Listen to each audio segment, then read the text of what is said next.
Hi guys, and welcome back to another DrAce video, and today we're going to be playing MotoGP 23, and yes, we are starting something brand new to the channel. Ladies and gentlemen, you've seen my ride, you've seen the new fantastic helmet made by none other than Sergio23. The Belgian ace has done it again. He's made a terrific helmet, and we are going to be starting a Moto E championship mode.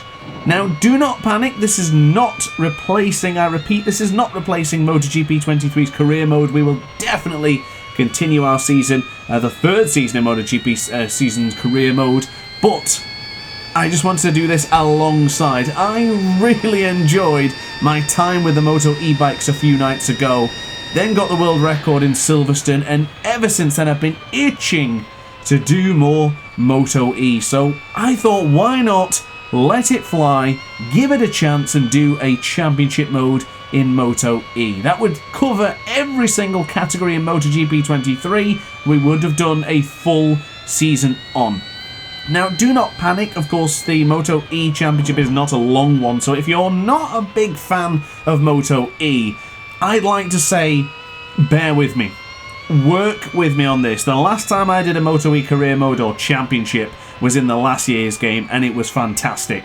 The action was wild, and the quite short races are full of excitement.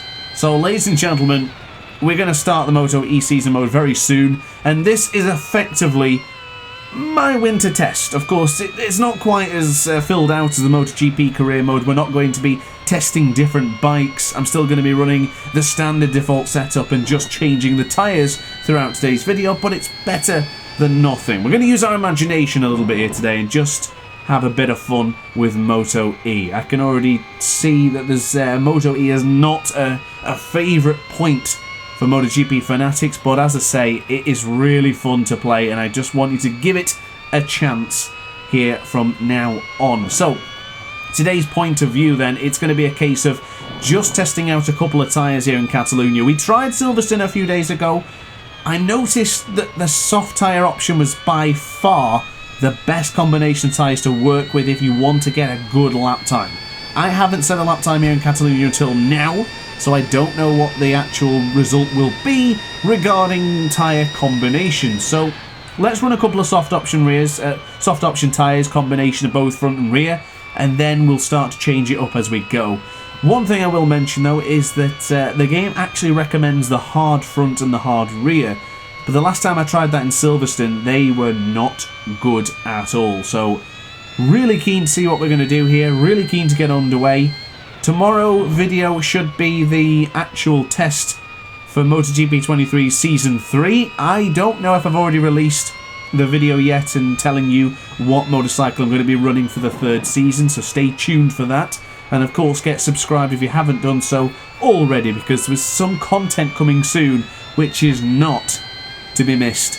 Definitely get subscribed, definitely hit the like button if you're enjoying the content as well. But yeah, stay tuned for tomorrow's reveal or just the winter test of the MotoGP third season career mode. But anyway, let's talk business, let's talk Moto E right here in Catalonia. Now, the winter test was actually done in Jerez, but unfortunately in the game you don't get access to Jerez, which is a huge shame, and we've already discussed this within the Discord server, how Milestone only gives us the races that the tracks and the circuits that the Moto E Championship is actually fought under, which is understandable, but considering that we could just play Moto E on every single track would be better. I mean, we have historical bikes for MotoGP, but we don't have them for Moto 3 and Moto 2, so it would be really nice to have that ability, because I just wanted to use Jerez for the purpose of winter testing.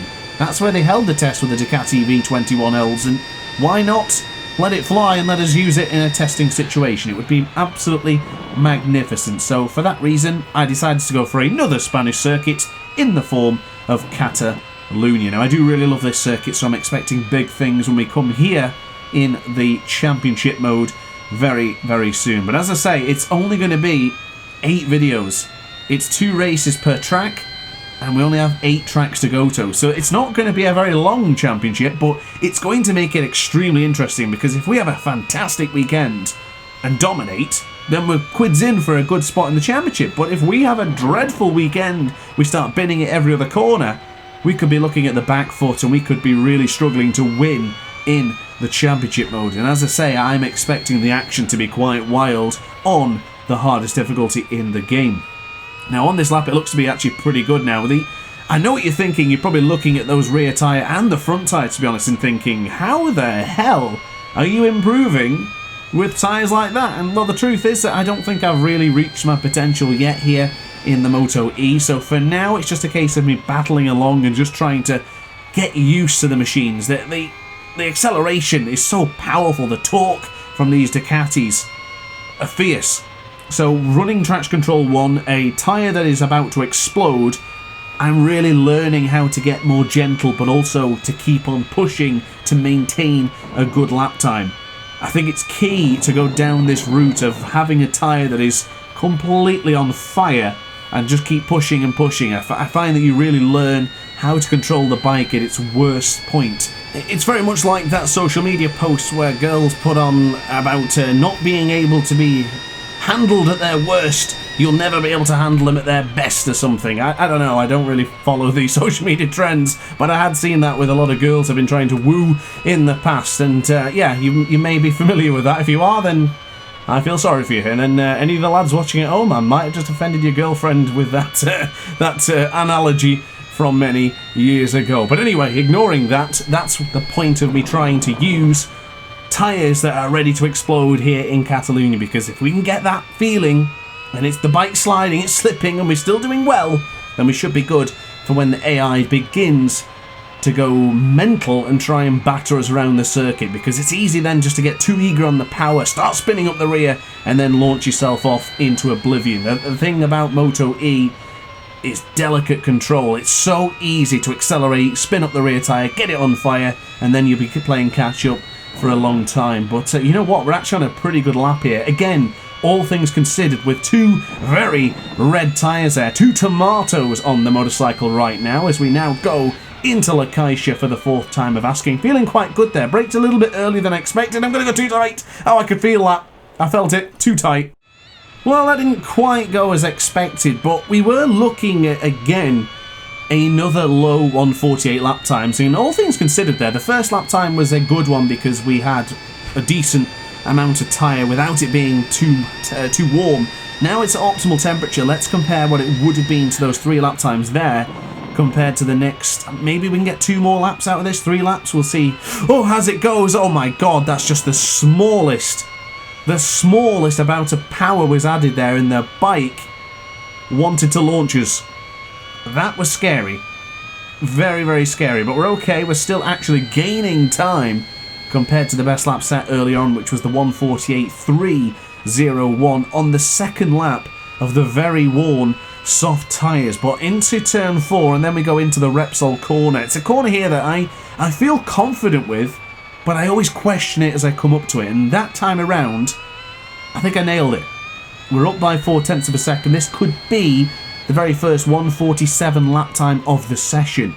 I do believe the best lap time here in time trial is a 146, but I don't know how close I'll get to that. I think it was a 146.8, something like that. Oh, that's tight.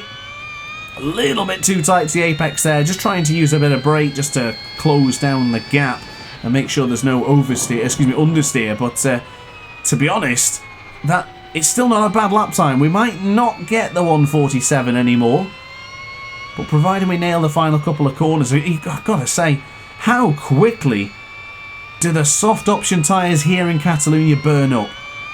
They are in fuego already. Absolutely massive to learn these for the season, because if we need the softs and maybe the other tyres are absolutely rubbish, we're going to have to really practice through this. But there it is, the first 147 of the session. I'm surprised actually, I didn't feel like I was going to get that right. I felt like I lost too much time in that middle part going into Locatia, but thankfully on the back end of the circuit we sorted things out, and as long as we don't then mess it up into turn 2 here, we should gain a bit on the delta. But even with that slide, we're still behind. That's a little bit surprising. I really felt that if we just took turn 1 and 2 in a nice manner, we would be gradually gaining time, but it doesn't look like it in lap 5 here today. I'm not actually sure how many laps I'm going to do. I think I'm going to give each tyre a good old effort. The only rear tyre I don't particularly like is the medium rear. Probably not really giving it much of a chance yet, but in Silverstone, it was by far the worst rear tyre. So we'll see how I feel about it, but for now, half a second down to the lap time we just set a moment ago. The soft rear is not looking promising. You know what? I'm tempted to call it quits after either this one or the next, and then jump onto the hard front and rear combination. That's what the game recommends. Maybe that's the key. I did try it a moment ago in the practice session. I've got to say the AI were very fast here in Catalunya, and I felt like the hard rear didn't give me much traction. It felt really slippery. Even with the soft option rear on fire, it still feels really good. So now I'm not too sure, as I've just dropped something, and now great, I've invalidated my lap time as I got distracted then. I don't even know what that was. I knocked something on my desk as I leant into it, and unfortunately I've just knocked something over. I guess it'll have to wait now because I'm on a bit of a tear, and I think, did that invalidate both laps? No, it didn't, it just invalidated that one. So a 1:48.5, which was our worst of the session, has been invalidated, but how many laps can we do now with the softs looking like that? And correct me if I'm wrong, we can get... Oh my god, I've just accelerated again too aggressively onto the power there. As we go onto the right hand side, down by 66,000th of a second. We will bring on the power and hopefully gain a bit of time back. I think... I am working something out. I think I'm going to lose the front soon, to be honest. Because I've noticed in these past couple of corners now, I have been really aggressive on the front brake. Take a look here as we go into the Repsol corner. That's quite a lot of front brake I'm using there, and it still feels really solid. Don't know whether it's the soft option that's doing that, but it just feels terrific going into the Repsol corner. And now into the TV3, still quite aggressive on the front brake. Gotta say, that lap time doesn't tell you the whole picture, you know. It still feels really good, and I feel fast with the Moto E bikes, I really do. I'm having a blast of a time with this, I really am. And of course, tackling the circuit of Catalunya is probably one of my favourite circuits as of recent memory. I'm really beginning to enjoy this track, and I'm really looking forward to it coming up in the MotoGP Ace Academy Cup. I still don't know what to do about the streaming and the recording, but I guess I'll figure it out as we get to that, because that's not till a couple of rounds' time. And into the apex and for the European car. Wow, we almost invalidated. I actually thought we would have done there, but we go into the right-hander then. Onto the power. Even though the tyres are looking like that, I still feel really good. And this will be the second best lap time of the session. With the soft tyres looking like that. There's not a bit of optimal temperature in those tyres right now, is there? There's not even a hint of green or yellow or a combination of them all. It's just straight up red. Rear tyre was able to get a little bit orange on the straight there, and surprisingly, without having that slide going into turn 2, we've gained a 1/10 of a second on the delta. It's slipping away, but it's still somewhat there. Surprisingly impressive this has been. You know what, I'm honestly having a blast with this. I do implore you to try out these Moto E machines. I did do the world record video in Silverstone a few days ago. Definitely jump on and give that a bash. But here, this feels terrific. Onto the power now, out of the Repsol corner, and quite possibly my favourite corner of Catalunya. Right here, the TV3. Beautiful apex to the tight left-hand. Oh goodness me, we actually went a little bit too tight for a moment there, and I did feel the front end want to wash. You've got to be careful because on the brakes, full lean angle, and you're braking quite firm with the Moto E bikes. It's easy to lose the front if you touch the curb. If you don't touch the curb, you're actually pretty good. So onto the left-hand side, again, using a lot of front brake, and that has pulled in the gap again. We could actually be improving the lap time here. It could be another 1:47, but this time with the soft option tyres, which are on fire, with a capital F for fire. Beautiful performance so far. Now into the right-hand side. This is very tight. The apex, and I lost a front. Oh, I predicted that, didn't I?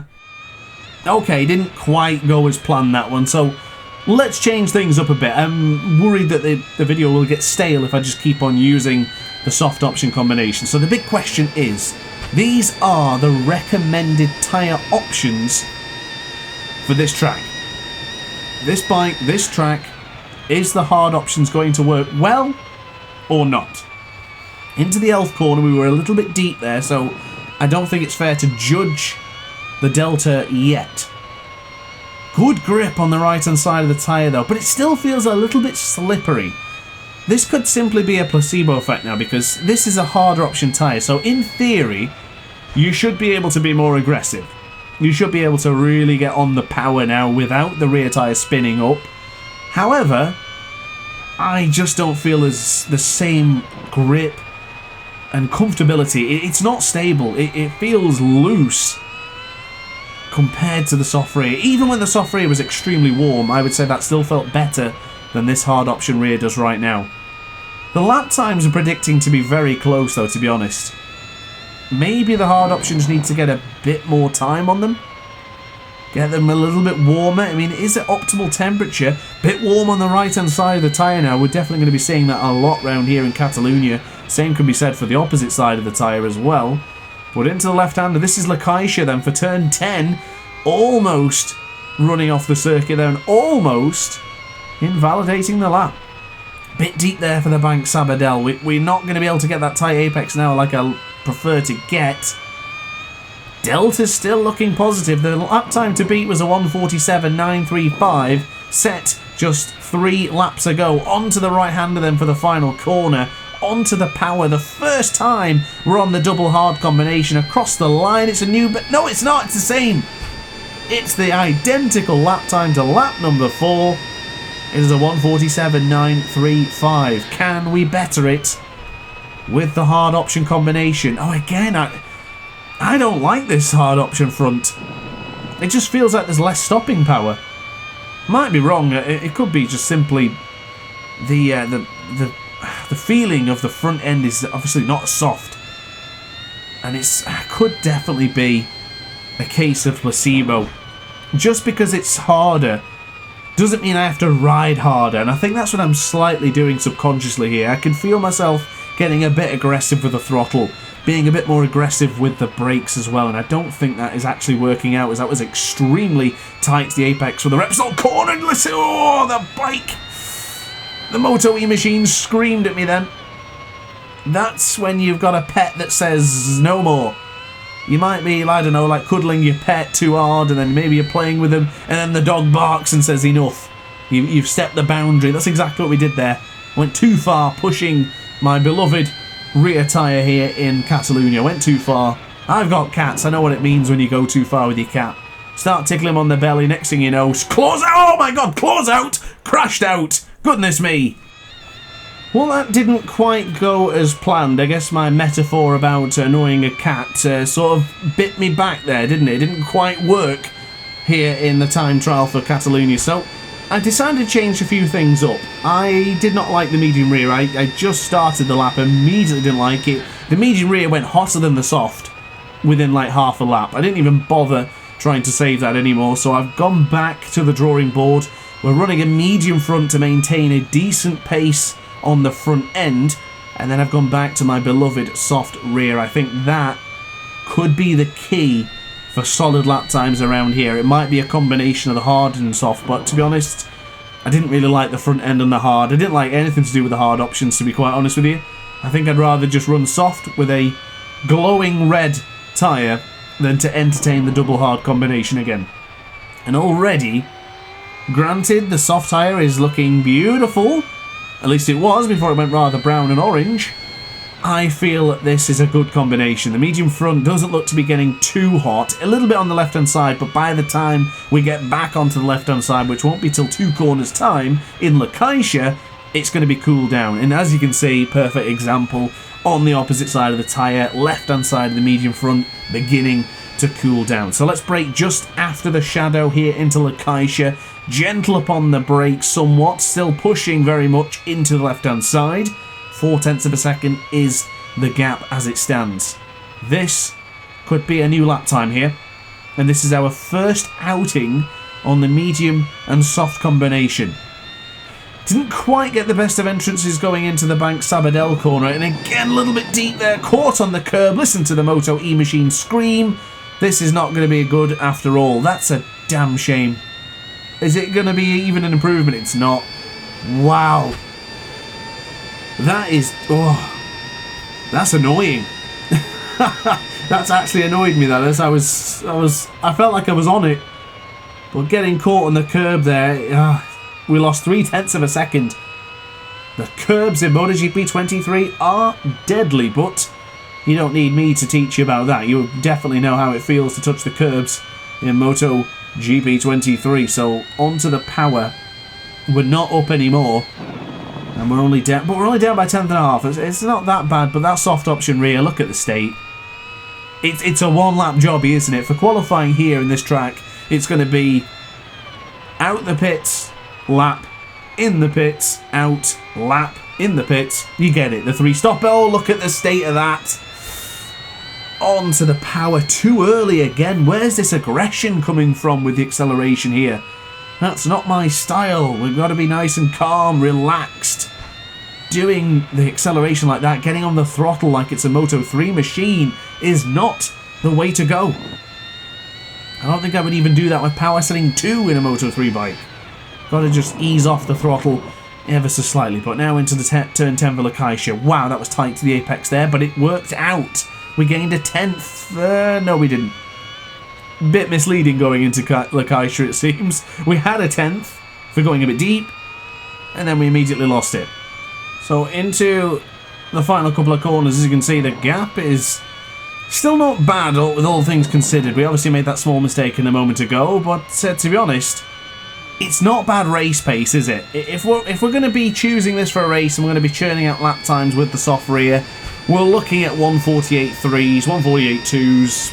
It's not all that bad, is it? I mean, I have no idea how competitive the AI are going to be, but if they give us a good chance and they give us a good run for our money, then we're going to have to really practice with the soft option rear. I don't know what they're like in, to be honest, a lot of them. I think the Saxering, they're going to be difficult. Of course they are. You know how the Saxering goes in MotoGP 23. Let's not talk about that. But, you know what? We're actually on a bit of a decent lap here. Less than 1/10 of a second. Less than half a second. Half a 10th of a second, should I say. It's gone away from us a little bit as I try to pick up the bike to avoid hitting the curb there. This is lap 10. I was thinking to call it maybe lap 10 would be the final lap of the video. Oh, look at that! Good save on the front end. I can't end on a negative, though. I would rather use this for some learning and development before we... Oh, look. The rear tyre lit up like a Christmas tree. Like a young mini Dr. Ace on Christmas Day. The one I particularly remember is 2007. I think it was Call of Duty 4 and Assassin's Creed on the Xbox 360. That was a belting Christmas. I was 13, so not exactly quite mini, but I was younger than I am now. I think there has been some cracking Christmases over the year, but we'll talk about that another day. Let's not get sidetracked here, Matt. Let's focus on the action unfolding. But to be honest, I think this is going to be my worst lap time of the entire video. We go into the right-hander though. The medium front looks pretty good actually, but across the line, I dread to see what this is going to be. It's a 1:48.7, the worst lap time of today. So let's put that to the back of our mind, and let's give it one final hurrah. Let's see if we can end on a high with a fresh, solid, personal best lap time. So down the long straight then. It's a long one. And onto the brakes. Do we get it right? You know what? I'm really hitting the brakes hard now with these Moto E bikes. It seems to be the key. They don't even stoppy or endo. You can go quite firm on the brakes. And I tell you what, we're up by 2/10. The double soft combination after 10 laps of pushing with god-awful tyres. This could be the one. Looking at a 1:46 is obviously just not going to happen. But a very solid lap time should be coming here nonetheless. We're up by at least a 1/10 of a second. I feel like we're growing up to this Repsol corner here as well. Quite late on the brakes. That's deep. How much time did we lose? We lost a bit. That didn't quite go as I planned. I really hoped to get that right. But my favourite corner here is the TV3. That looks good. It looks great on the change of direction with the soft rear. Oh my god, it's red already. It's not even been 3 sectors. Get a grip, sunshine. Come on, literally. 0.4 of a second though out of that right-hander. Onto the brakes here for Lakaisha, one of the easier but also daunting corners to get right here into Catalunya. But look at that, half a second, almost 0.6 of a second gained as we go into the final sector. Really tight to the apex here. I've got to try and pick it up without running too much onto the curb. Oh, I knew I'd get caught on the curb there. You can see that from a mile off. Hindsight's a wonderful thing, of course, but we're up by 0.4, just under, as we go on the brakes. Probably should have gone for the medium front after all, but onto the power and across the line. Is it good? It is. It's a 1:47.601. So there you go then, girls and guys, boys and girls. Look at the times on there. Not bad, actually. And a new record. If it was an ideal lap, we could be looking at a 1:47.2. 0.4 of a second to find there. That does mean my consistency is not quite there yet, but give it time. This is the second time or third video I've made with Moto E. The first one was just only the update video, so we're getting there. I'm liking this. This is fun. A really good stuff for me. I really enjoyed this. I'm happy with the result today. But guys, let me know in the comment section how do you feel about Moto E. And finally, if you do enjoy the video, don't forget to like, comment and subscribe. And I'll see you in tomorrow's video. Ciao for now. Oh hi, didn't quite see you there. Good to see you're still here. If this video didn't quite set your appetite, then why not watch some more DrAce content by clicking the video shown on screen now. Furthermore, if you would like to follow me on social media, you can do so now with the links down in the description. Consider subscribing so you don't miss a single DrAce video.